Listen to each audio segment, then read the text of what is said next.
Hello and welcome back to another full step-by-step PC build guide, and today I'm going to be showing you how to build a PC in the Qube 500 from Cooler Master, and this is their Flatpack case. The idea behind this is if you're somebody who likes to build a PC, you might also like to build your case, and we've got a few different options for building this case so you can build it the way that you want. And as well, you can see this is a much smaller box than you will have in most full-size cases.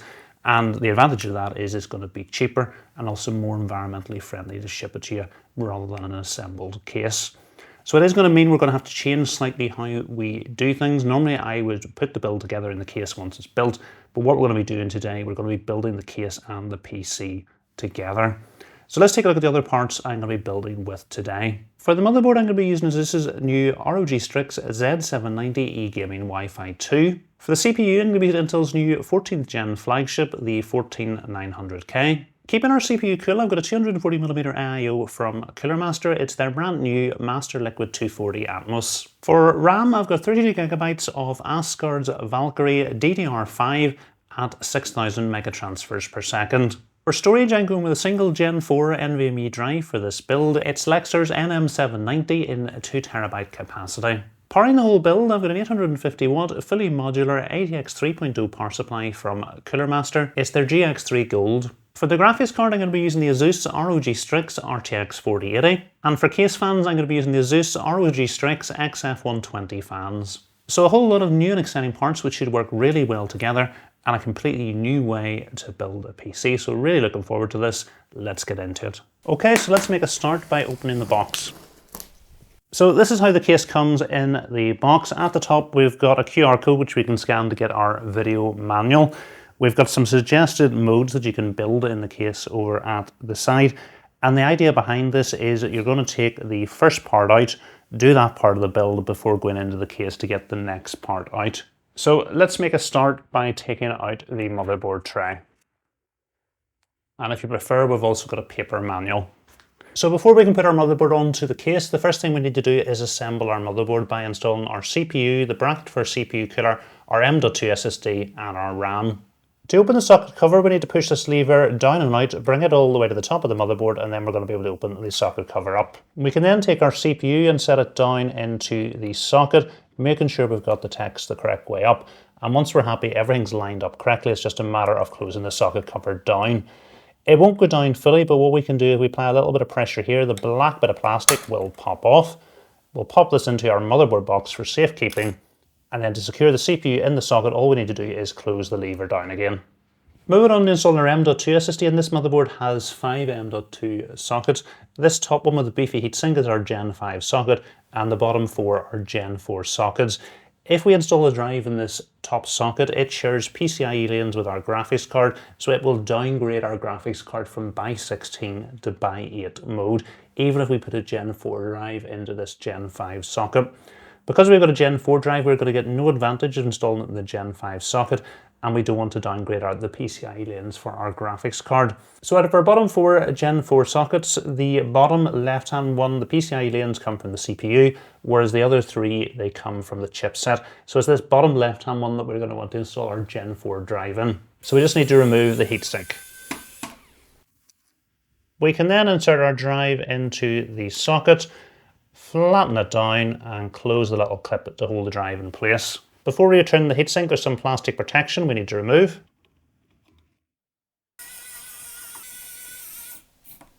We're going to be installing our RAM in the second and fourth slot along from the CPU, so we can open the clips on these slots. And then it's just a matter of lining the RAM up with the slot. Once we're happy everything's lined up, it's just some firm pressure, and it's going to clip into place. And then it's exactly the same thing with the second stick of RAM, line it up with the socket and some firm pressure. Next thing to do is install the backplate for our CPU, and Cooler Master have made this really simple for you. There's a box labelled Intel socket, and on it we've got a little diagram of the parts you're going to use depending on whether you've got an LGA 1200 or LGA 1700 socket, and we've got some instructions on how to assemble the CPU cooler on the box, which is an absolutely brilliant idea. So this is our Intel backplate, and because we're installing an LGA 1700 socket, we're going to want to make sure that all these clips here are pulled to their outer setting. For LGA 1200, you're going to want to have them in towards the middle. And then it's just a simple matter of lining things up with the holes in the back of the motherboard, and it's going to slot into place. Next, we've got some thumb screws to go on, and Cooler Master have very kindly labelled these with the LJ1700 in the Intel box. If you've got an LJ1200 motherboard, again, you're going to use the packet labelled LJ1200.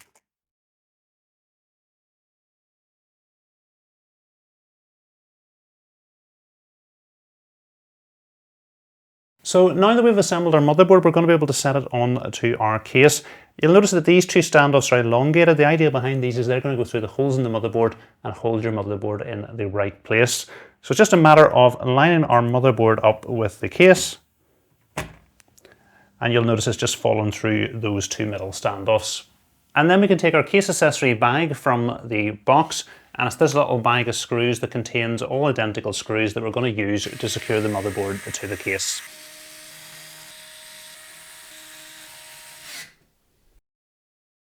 And with our power supply, we're going to want to be really careful with the orientation of it.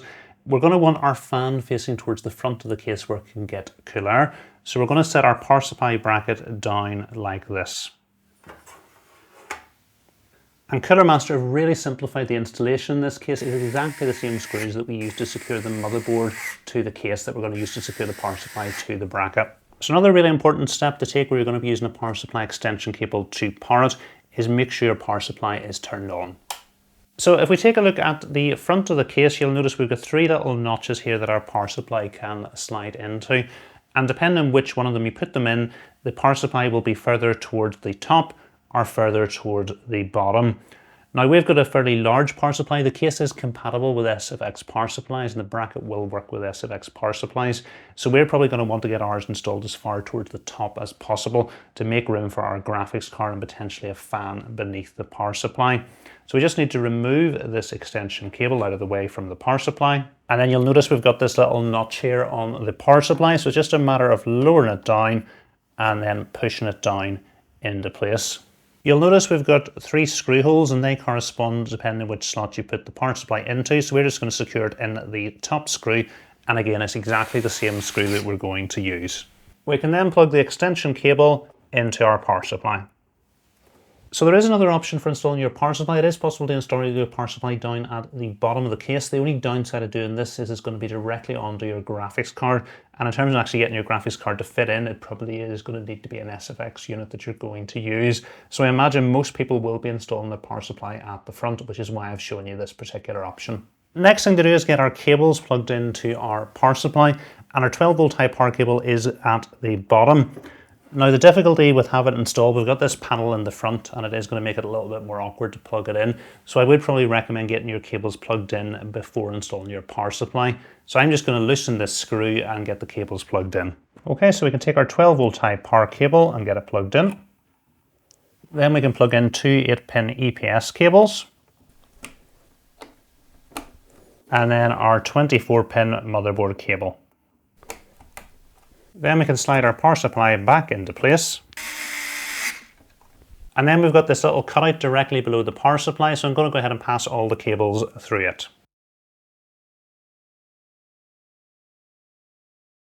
So next I'm just going to route our 24-pin cable through this cutout here, and our two 8-pin EPS cables. I'm just going to route up towards the top of the motherboard and bring them through this cutout here. We can then take our 24-pin cable, line it up with the motherboard, and push it into place. At the top of the case, we've got our two 8-pin EPS connectors. So we've got our 4+4-pin cable here. So we'll go ahead and line it up and push it into place. And then we've also got an 8-pin connector to go into the header beside it. So the next thing to do is install our rear panel. So you'll notice I've just positioned this over the edge of the desk to allow me to slide the panel into place. And then we've got 4 screws to secure it into place. Next thing to do is get our rear fan plugged in. We've got 2 system fan headers down here. It is actually connected to some clips here if you were wanting to route it around the back of the motherboard, but I'm just going to free it up from these clips and remove the little cable tie. Then I'm just going to route the cable underneath the fan. We'll go ahead and bring it down and get it plugged into one of the system fan headers on the motherboard. And then I'm just going to tuck the excess cable out of the way. So the next thing the manual recommends doing is installing our graphics card, which would be a wee bit out of the order that I normally do a build in, but I am going to go with it just to see if there is any problems.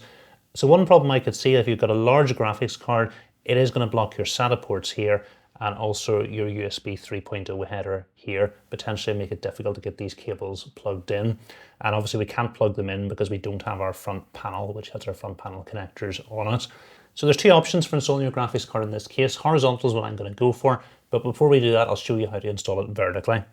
So you can see Cooler Master have left 2 slots off for your horizontal graphics card installation, but if you are going with the vertical installation, you're going to need to remove all the other slot covers.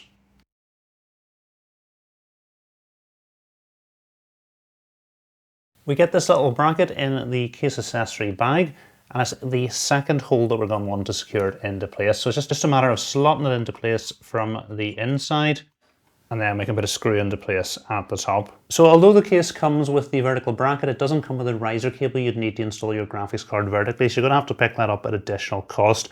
So you go ahead and plug the riser card into your PCIe slot on the motherboard, and then into the bottom of your graphics card. You'll notice we've got little holes at the bottom of the case for the graphics card, so just be a matter of lining the graphics card up with these holes and then tilting it back round and onto the bracket. And then we can secure the graphics card to the bracket with 2 of the screws we've just removed. And then we can go ahead and set our additional slot covers into place. And then we can slide our last horizontal slot cover into place. And this is what the graphics card looks like installed in the vertical position. Now, if you are going with a vertical install, you don't install the graphics card at this point. You would wait until you've installed your other panels before installing it. And the reason for that is you're blocking the ports at the bottom of the motherboard. And because your graphics card's not plugged into anything, only a riser cable, it is going to be a bit more flimsy. And you're going to have to turn the case onto its side a number of times to install the other panels. So the other side issue you might have installing your graphics card in the vertical position is compatibility, particularly with a large graphics card. So if I take our STRIX 4080 and try to slot it into place, you'll notice I'm struggling to actually get it slotted in. And the reason for this is the power supply cables coming out here. They obviously extend down from the bottom of the power supply, which is preventing me from getting this card up. If I was to move it slightly further over and lift it up where the cables aren't in the way, the power supply is probably still actually going to get in the way here. So I think for these larger cards, which are going to extend down to where the power supply is, you might want to think about an SFX power supply rather than a full-sized ATX power supply. And again, the other issue is going to be fans under the graphics card that may be limited in the vertical position. So we're going to be installing our graphics card in the horizontal position. So you're going to want to open the clip in the top slot on the motherboard. Some motherboards you simply press it back. On ASUS motherboards you've got this little button that you can press to open it, but on this motherboard you don't actually need to open it. As it goes in, it will just lock into place. The other thing we're going to have to be careful with, because we've got a really long graphics card, it's almost at the limit for this case, is what we're going to have to do is watch these power supply cables. So I'm just going to push them up towards the power supply as much as I can to make space for our graphics card to get into place. And then we can go ahead and insert the graphics card into the case, line it up with the slot. And then we can secure the graphics card into place with 2 of the screws, and yes, we are using the same screws the whole way through the build. I'm then going to pass our 12-volt high power cable just through this cutout here, bringing it through to the front of the case. And then we can go ahead and get it plugged in to the graphics card. And it's nice to see the Cooler Master put a right angle connector on this 12-volt high power connector. The next thing to install is our front panel. So we just need to remove the outer panel. It's held on with 4 push pins in each of the corners. It's just a matter of freeing them up. And then we're going to be able to lift the panel off. And you'll notice in the back of the front panel, we've got a dust filter. It's simply held in with clips at the outside. It's just a simple sheet of mesh, so it removes quite simply for cleaning. So securing our front panel should be very similar to the back panel. Again, you'll notice I've positioned the case just slightly over the edge of the desk. And then it's just a matter of sliding our front panel in from the bottom and lifting it up. And again, we're going to secure it into place with 4 screws. So you notice we've got a little cutout here above our power supply. So I'm going to feed all the front panel connectors through to the rear of the case. And I'm going to start off with our most difficult cable to pass, which will be our biggest one, our USB 3.0 cable. So we'll pass it through, and then we can feed the other cables through. There we go, and they tuck in nicely there above the power supply. Then we're going to want to pass the cables through to the front of the case. So our two USB cables we're going to pass in under the 24-pin cable. Our HD audio connector we're going to feed through this bottom connector at the rear. And our front panel connectors we're going to plug in through this gap here. So our HD audio connector is going to go into this header at the bottom left-hand side of the motherboard. And we're going to want to plug it in with the HD audio text facing up the way.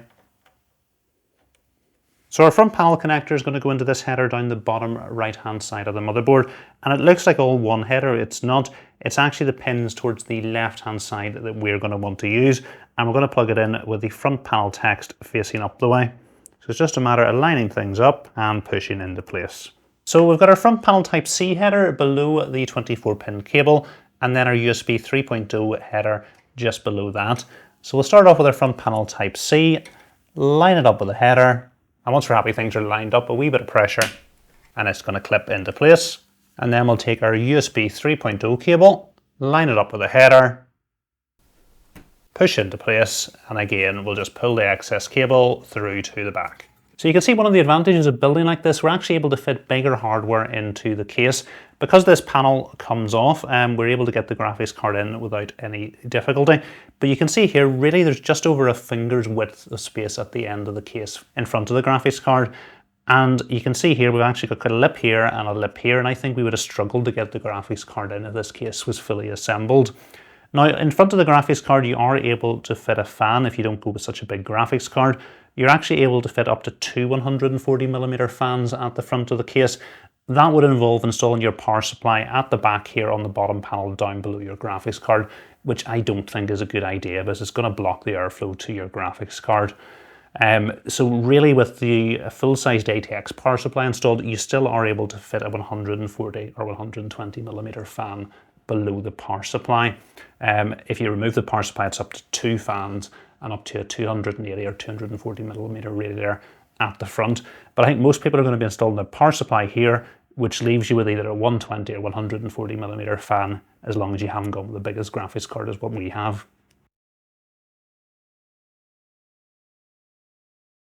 Okay, next thing to do is install our bottom panel, but because I'm going to be installing fans at the bottom, we're going to install the fans outside the case. So I'm just going to remove the magnetically attached dust filter at the bottom. I've then got two 120mm fans, which I'm going to install in the bottom of the case set to intake. And then I'm just going to set our bottom panel down on top of that. And I'm probably just going to want it centered at the bottom. And then we can secure the fans to the brackets using the screws that came with the fans. And then we can replace the bottom dust filter.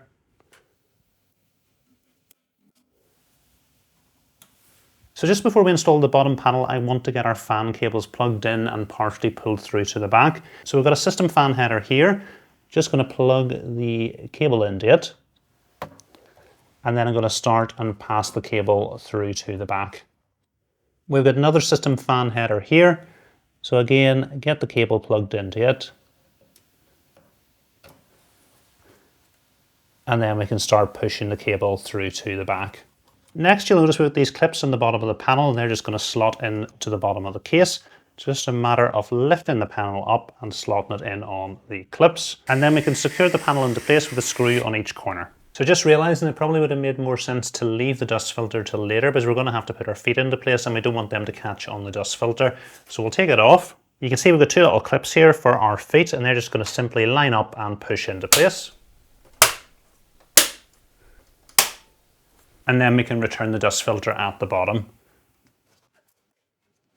And it sits nicely in between the feet. We're now ready to install our case's top panel, and we need to remove the front of it, which again is held on with 4 push pins. So just a matter of freeing up the corners. And then we're going to be able to lift it off. And again, we've got a dust filter on the back of this. So because we're going with an IO at the top, it makes sense to install the IO to our top bracket. So we can go ahead and set our top bracket into place, and I have already sized the IO up in the case. And because our power supply is going to be at the front, it is quite a tight fit. So we are going to want to make sure we install this far towards the back of the case as we can.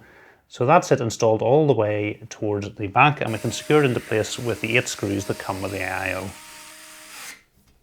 So coming from each of our fans on the radiator, we've got 2 cables. The first is a 4-pin PWM connector.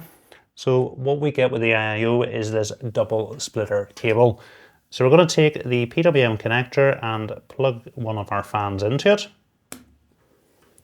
And then take the PWM cable from the other fan and plug it into the other end of the connector, which is then going to leave us one 4-pin PWM connector to plug into our CPU fan header. The other connector coming from the fans is a 3-pin 5V ARGB connector. So we've got a couple of different options. There is a daisy chainable connector on it, so what we could do is daisy chain the two of them together. But what Cooler Master include with the AIO is this triple splitter cable. I think the easiest thing is just to connect them up to this cable. So we can pull these rubber protectors off. We can take one of the ARGB connectors and plug it into the triple splitter cable. And then to stop that coming loose, Cooler Master include these little bits of plastic, which we can simply pop over the top. And that's going to keep it together. We can then take our other fan and plug it into the triple splitter cable. And again, take a connector to make sure it stays together. So that's going to leave us one spare ARGB connector, which will come in handy because if we take our pump up, you'll notice that coming from it, we have another 3-pin 5V ARGB connector on it. So we could plug that into the triple splitter cable, and then that's just going to leave us one 3-pin 5V ARGB connector that we can plug into an ARGB header on our motherboard. The other cable coming from our pump is a 4-pin PWM connector, and that's going to go into the pump header on the motherboard. So we do have another option for connecting this up. Instead of actually connecting this into an ARGB header on the motherboard, Cooler Master do include a hub with the AIO. So this is the little hub that comes with the AIO, and into it we've got 3 ARGB connectors, and we're labelled 1, 2 and 3. So all we would need to do is plug it in to one of the ports. So let's plug it into port number 1. Now, this little hub is going to allow you to connect it up using Cooler Master's Master Plus software. So rather than using your motherboard's ARGB software, you can control it using Cooler Master's Master Plus. To do that, there's 2 additional cables we're going to need to plug in, and you can see on the other side, there's 2 little ports here. The first is labelled USB. So we can take the USB cable, plug it into here, and that's going to leave us a USB 2.0 header on the other end of it to plug into a USB 2.0 header in our motherboard. The next thing we're going to need to do is power the hub. We can then plug a connector which comes with the I/O into it. On the other end, we've got a SATA cable, and if we plug this into a SATA cable from our power supply, it's going to power the hub. So we've got 2 options. Because we've got quite a small case, and I'm happy enough to use the motherboard software, I'm just going to set it probably to a static white. There's going to be a lot less cables if we just plug this directly into our motherboard. So that's the option that I'm going to show you. So next thing to do is install the brackets for our pump. So in the Intel box, you get 2 Intel brackets. In the AMD box, you have 2 AMD brackets. So installing them is exactly the same process. So I'm going to show you with the Intel brackets. So you'll notice here we've got this little protruding bit. So we're going to want to install it facing forward. So the bit facing the cold plate is the flat bit. And all we want to do is simply slot it in here. We're going to take the little bracket screws that come with the I/O and slot them into place. And then we can go ahead and screw them into place. And then it's exactly the same process at the other side. Slide the bracket into place, slot the bracket screws in through the holes, and then we'll go ahead and tighten them up. So next thing for us to do is to apply some thermal paste to the cold plate. And the idea is we're going to want to apply it, spread it, and then pull this little sticker off. And the idea is it gets the perfect amount and the perfect pattern to cool your CPU. So we do get some thermal paste with the I/O, so we can go ahead and squeeze some into place.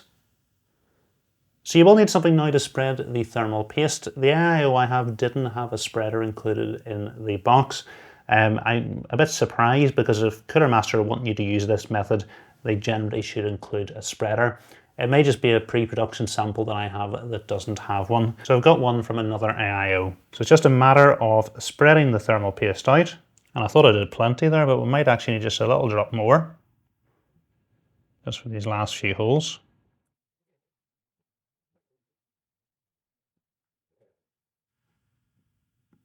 So there we go, now we've got everything spread, it's just a matter of peeling the sticker off.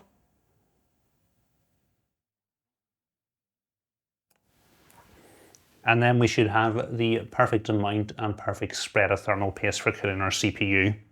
So I think it's probably going to be easier to install our pump onto the CPU before we go ahead and put the top panel on, but I think we might struggle to get our cables plugged in at the top once we've installed the top panel. So all I'm going to do is just wrap these cables around the bracket here to keep them organized, and then I'm going to go ahead and lower things down over the bracket on the motherboard. And then all I'm going to do is take one of the little thumb screws and put it onto each corner. And then we can just tighten each of the thumb screws in turn.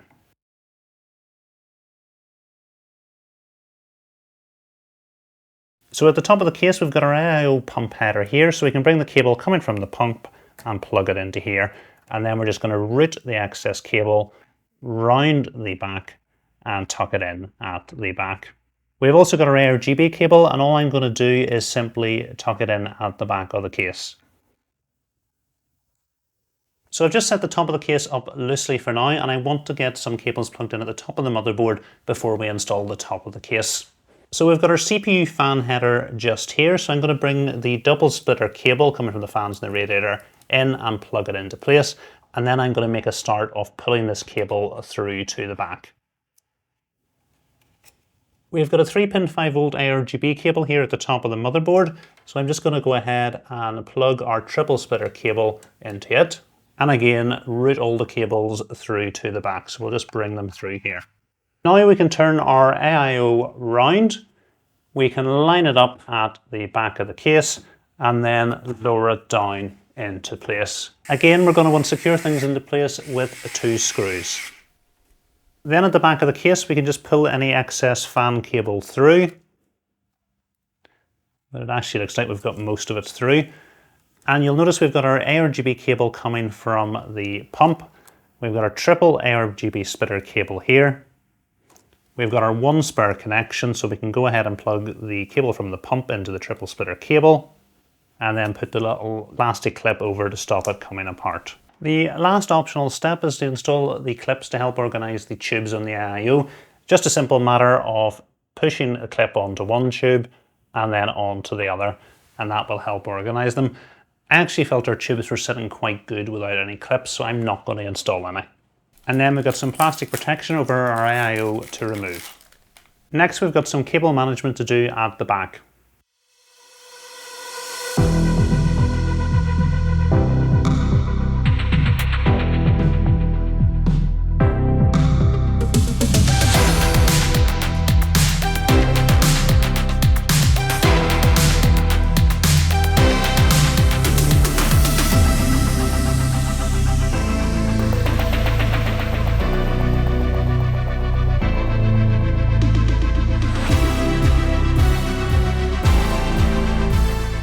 So there is one more thing I want to show you before we put the rest of the panels back on, and that is our side fan stroke radiator bracket. So there's 2 different positions you can put it in. You notice we've got 3 little slots here on this side, and you can line it up at the bottom or at the top. So it would simply slot in here, and then you're going to push it in and secure it with a screw here. Obviously in this lower position, it's going to be more focused on providing airflow to your graphics card. And if we install it in the upper position, it's going to be more focused on getting air to your CPU cooler. Now, looking at the case, I do think in terms of airflow, because we have got a 14900K, at the moment I would worry about this AIO getting enough intake. Although I've added 2 fans at the bottom, most of that is going to be going into the graphics card, and then hot air from the graphics card is going to be going up, and that's what potentially the only airflow that we're going to get into our AIO. I was hoping to get a fan at the front installed the intake, but we can't get that because of our graphics card, and also we've got the power supply blocking at the front.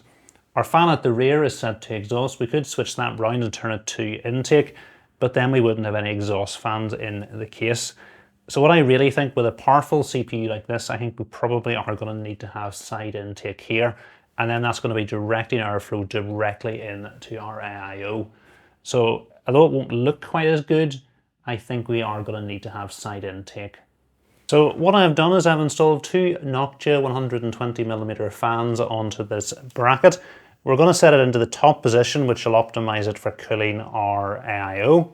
And I've joined the fans together in a double splitter cable. And we've got a spare fan connector at the back beside the one we plugged our rear fan into. So I'm just going to go ahead and get this plugged in. Just lift the tubes up out of the way. Get it plugged in, and then we can lower the tubes back down again. So then we can go ahead and close the door over, and we'll secure the bracket into place with a screw. And well done to Cooler Master, that's the last screw in, and every screw we've used in this build has been exactly the same. So at this stage we can replace our top and front panels.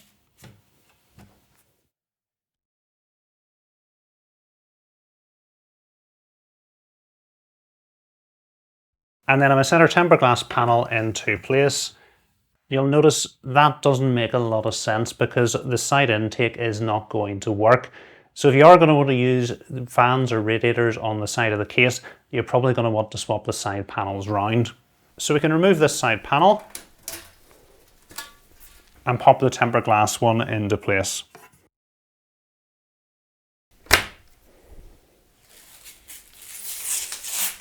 And then we can pop the perforated panel into place on the other side.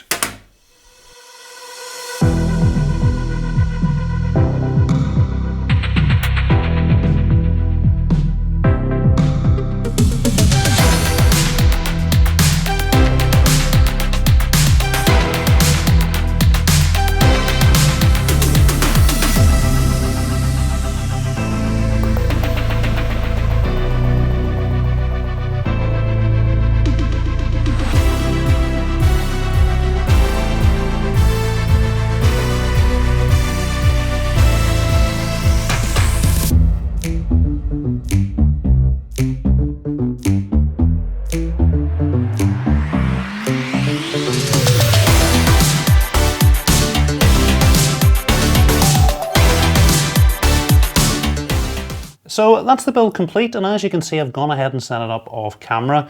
If you don't know how to install Windows, the drivers, the RGB software, enter the BIOS, update the BIOS and adjust all the BIOS settings, I've made a separate video on that and I'll put a link to that video in the description. So the case has been out now for about over a month. I was a little bit slow getting started at this one, so I'm not planning on doing a separate case review, but what I will do is share my thoughts on the case, starting off with the temperatures. So our i9-14900K idled at 39 degrees and reached a maximum of 104 degrees during a 10-minute AIDA64 stability test, with all components in the system being stressed. During that test, there was up to 17% thermal throttling. Our RTX 4080 idled at 29 degrees and reached a maximum of 65 degrees during the stability test. In terms of noise levels, we had an average noise level of 36 decibels at idle and 53 decibels under load. So I think that test shows that putting an i9-14900K in a case that you can only get up to a maximum of a 280mm radiator, I've gone with a 240 at the top set to exhaust, we can't really get any fans in at the front panel, is not a good idea in terms of CPU cooling. In terms of GPU cooling, 65 is a little bit hotter than this GPU normally runs at, but only by a few degrees. So in terms of GPU with the fans down at the bottom, it seems reasonably good. So if you were to pair a powerful GPU with a slightly easier to cool CPU, you're probably okay in this case. So I did assume that the high temperatures were due to the fact we only had a 240mm AIO and we had limited air take in at the front. But I did also notice that the dust filters had quite small holes in them. So I wanted to test out removing all the panels from the case and rerunning the thermal testing. So taking a look at the temperature with all the panels removed, our maximum CPU temperature came down by 2 degrees and our maximum thermal throttling down by 3%. Although we compare the AIDA64 stress tests, you can see that our CPU temperatures throughout the test were much better, whereas when we had the panels on, there was thermal throttling throughout the whole test. GPU temperatures only came down by 1 degree removing all the panels, and in terms of noise levels there was no difference.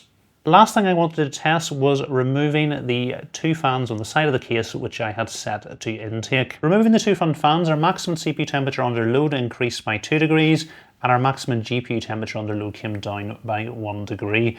There was also 2 decibels less noise at idle and 3 decibels less noise under load. So putting all that thermal testing together, in terms of the GPU, you're absolutely fine with a powerful GPU. The two fans underneath it seem to give enough intake to it. In terms of your CPU, going with a really powerful CPU isn't a good idea, and you can't overcome some of the airflow limitations in the case by adding those 2 additional fans on at the side of the case. The downside to having those fans on is in terms of the aesthetics. It means you have to put the perforated steel panel on this side of the case where you can't actually see your build. The two fans on the side also block the look into your build. You're not saving that big a deal in terms of temperatures, and it looks much better with a tempered glass panel where you can look in and see your build. So if I was building in this again, I would go with just a less powerful CPU that's easier to cool. It's going to be cooled by a 240mm AIO. That way you're going to have not only a good looking build, but a build that you're going to get running cool and getting the performance that you paid out of it. Moving on to the build process and actually following Cooler Master's guide and building in the order they recommend, I didn't really run into any problems at all. Main issues would be with the large GPU in place, just be careful that there's cables over to the right hand side of the motherboard that you need to get plugged in. But again, if you are going to have those cables, the only way to do it is to plug the GPU in afterwards rather than doing it in the order that Cooler Master recommend. And again, I think the other place you could get yourself into trouble was installing the AIO at the top of the case. There's not a lot of space for it. I did have to install it with the tubes at the back and installed all the way to the back, and it still was a really tight fit getting it in past the power supply. Actually leaving it off at the top while you got all your cables plugged into the top of the motherboard and then setting it in at the end seemed to work fairly well. I would recommend you probably do the same thing. So the only slight issue with me doing the build like I have done it was there was some features in the case that I couldn't show you. Normally at the start I'll point out all the features before I do the build because I can put parts in and out quite easily. Because I've built along to the recommended order, I've ended up with a fully built case. So for example, if I wanted to show you installing a hard drive at the bottom or the top, I would need to remove the AIO to show you how to do this. Now, fortunately, Cooler Master have made some absolutely brilliant videos showing all the optional steps. So you can actually fit up to 4 hard drives in the build, one at the bottom, one at the top, one on that bracket at the side, and one at the rear, or up to 3 2.5-inch drives at the back. And they cover all this really nicely in their video, as well as the different orientations you can install the case in. You can install it upside down, you can install it on its side, you can install it on its back. So I don't feel the need to repeat that. Most cases you don't have such good videos. Cooler Master have done an absolutely brilliant job with their videos, so there's no need for me to repeat them all. I'll put a link to their video in the description and you can check out all the different orientations, and if you want to install some SSDs or hard drives, you can follow along to that as well. So the last thing I want to do is share my thoughts on the Qube 500. And in terms of a flat pack case that you build yourself, it was actually quite an enjoyable experience to do. In terms of would I like to do it again, I'd probably rather personally have a case that somebody has gone to the effort of putting together for me and just putting the components into it. Because I'm so used to building PCs, this took me much longer to do than a standard build.